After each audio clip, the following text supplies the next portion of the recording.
नमस्कार, मैं हूं ब्रिज द्विवेदी। एनर्जी मीटर में आप सभी का स्वागत है। अमेरिका और ईरान के बीच युद्ध चल रहा है। ईरान ने स्टेट ऑफ हॉर्मुज बंद कर दिया, जिसके वजह से क्रूड के प्राइसेस को अच्छा खासा हम लोग सपोर्ट देख रहे हैं और क्रूड में ज़बरदस्त उछाल देखने को मिल रहा है। ब्रेंट क्रूड आप देख सकते हैं $104 पर ट्रेड कर रहा है। 3.5% से ज़्यादा की तेज़ी देखने को मिल रही है। WTI क्रूड की बात की जाए तो $97 के ऊपर ट्रेड कर रहा है। 4% का अपसाइड देखने को मिल रहा है। घरेलू बाजार में अगर देखा जाए, क्रूड ऑयल का भाव 9,000 के ऊपर पहुंच चुका है। 3.5% की उछाल देखने को मिल रही है। नेचुरल गैस 281 का भाव चल रहा है। ऐसे में ट्रेडर्स क्या करें? क्या कच्चे तेल में खरीदारी का मौका है? नेचुरल गैस में क्या स्ट्रैटेजी बनाई जाए, इस पर बातचीत की जाएगी। हमारे साथ जुड़ रहे इंटेलिसिस वेंचर्स के founder and CEO Amit Suresh Jain ji. Sir नमस्कार, स्वागत है आपका द बोनस में। Good afternoon sir. Good afternoon everyone. Sir से बातचीत करना शुरू करें, राय लें उससे पहले अब तक क्या कुछ अपडेट्स आए हैं युद्ध को लेकर अमेरिका और ईरान के बीच, उस पर एक नज़र डाल लेते हैं। अमेरिका की ओर से अपील की गई थी सहयोगी देशों की ओर से कि आप लोग भी सहायता करें, इस युद्ध में वॉरशिप भेजें। हालांकि कई देशों ने स्टेट ऑफ हॉर्मुज में वॉरशिप भेजने से इनकार कर दिया। जापान, जर्मनी और कुछ यूरोपीय देशों ने युद्ध से दूरी तक बना ली है।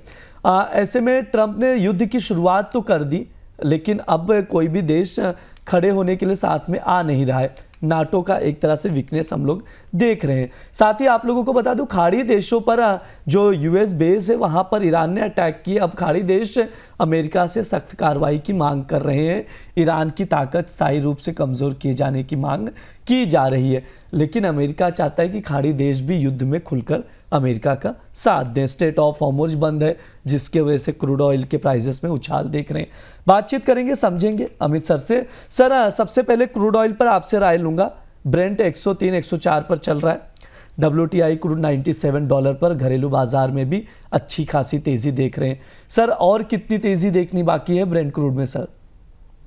ब्रिज जी, जिस हिसाब से अभी ना हर जहां जहां पर क्रूड के प्रोडक्शंस होते हैं वहां पर प्रोडक्शंस ऑलमोस्ट 30% से कम होने लगे हैं। एक बात हमें समझनी चाहिए कि एक बार ये प्रोडक्शन बंद करना तो बड़ा आसान होता है, लेकिन उसको रिज्यूम करने के लिए कम से कम 4 से 6 हफ्ते लग जाते हैं। अगर एक हफ्ते में सिचुएशन नहीं संभली, नहीं सुधरी, तो ये अमेरिका के लिए भी प्रॉब्लमेटिक बन जाएगा। और इसीलिए अमेरिका चाह रहा है दूसरे देशों से कि भाई हमारा सपोर्ट करो और इस सप्लाई चेन को डिस्टर्ब होने से बचा लो। तो ब्रिज जी देखिए, अभी तक पिछले शो में भी मैंने आपको एक आंकड़ा देके गया था। 7250 के नीचे जब तक नहीं जाता तब तक फ्रेश मंदी नहीं आनी चाहिए।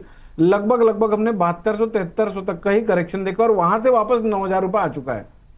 यानी कि सप्लाई कंस्टेंट आगे भी बने रह सकते हैं। आज वो आंकड़ा रिवाइज करके मैं बता देता हूं, 8050 का। पहले 7250 का था, अब 8050 का है। 8050 का आंकड़ा जब तक नहीं कट रहा है तब तक हो सकता है ये फंडामेंटली और परेशान स्ट्रेंथ मिले प्राइजेस को, जो हमारी इकोनॉमी और वर्ल्ड इकोनॉमी के लिए नेगेटिव होती है।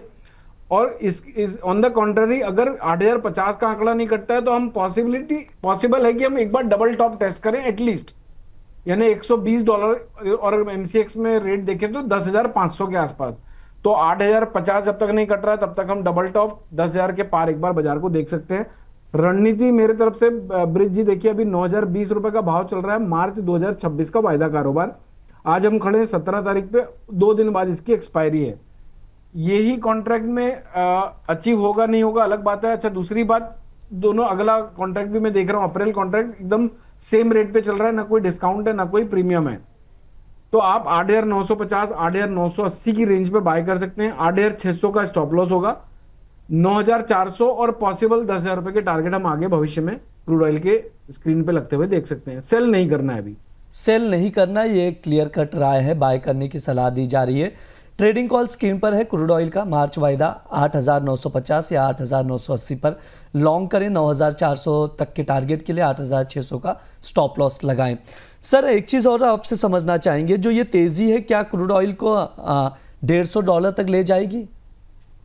ब्रिज जी, अभी कुछ भी हो सकता है, यानी बहुत अनसर्टेन माहौल है। अब ईरान ने ना, आप लोगों ने वो कहानी सुनी होगी, वो जो हमारे सिख थे जिन्होंने 40 सिखों ने 1.25 लाख लोगों से लड़ा था। हाँ। ये ईरान कहीं ना कहीं उसी दिमाग, उसी माइंडसेट और उसी स्ट्रेंथ के साथ अमेरिका से लड़ रहा है। अब ये कितना आगे खींचेगा, यानी जहां जहां इनकी नब्ज है हर जगह वो दबा रहा है स्ट्रेटेजिकली। वो चाहता है ईरान की, ये एक्चुअली अमेरिकन जमीन में आके लड़ नहीं सकते और उसको प्रोवोक कर रहा है कि अब तुमको जमीन पे आके लड़ना पड़ेगा, और जहां जहां इसकी नब्ज है वो दबाई चले जा रहा है, और दूसरे देश अमेरिका का साथ नहीं दे रहे हैं और ट्रम्प साहब हो रहे हैं परेशान।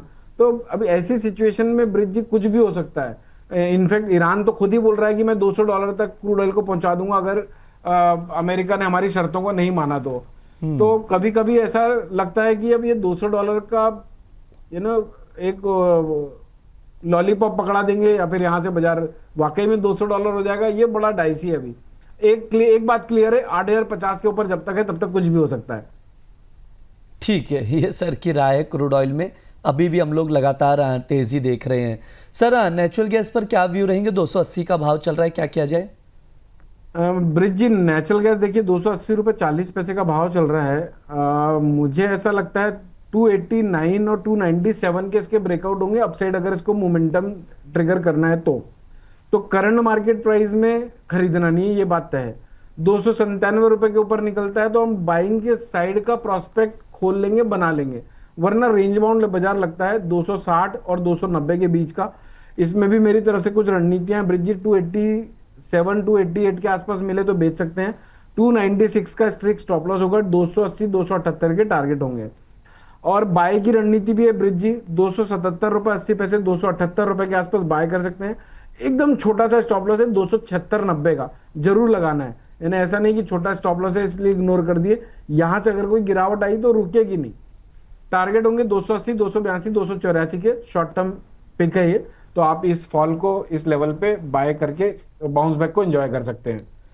ठीक है, ये सर की ओर से नेचुरल गैस में ट्रेडिंग कॉल दी जा रही है। डिप में बाय करें और सेल ऑन राइज की स्ट्रैटेजी बनाकर चल सकते हैं। ध्यान दें स्टॉप लॉस जरूर लगाएं, ये सर की राय है। जो लेवल्स बताए जा रहे हैं उस पर आप लोग जरूर नजर बनाकर चलिए। सर समय भी हो चुका है, आपकी तरफ से डिस्क्लेमर चाहेंगे? ब्रिज जी पर्सनल पोजीशन कुछ भी नहीं है, जो भी व्यूज शेयर किए हैं वो हमने अपने क्लाइंटों के साथ भी शेयर किए हुए हो सकते हैं।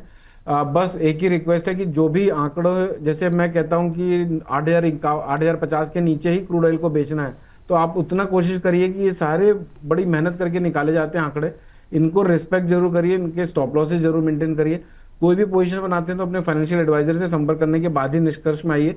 पास्ट परफॉर्मेंस फ्यूचर परफॉर्मेंस की गारंटी नहीं देता है। जी सर, बहुत बहुत शुक्रिया सर आज की चर्चा में जुड़ने के लिए। Thank you so much Brij ji.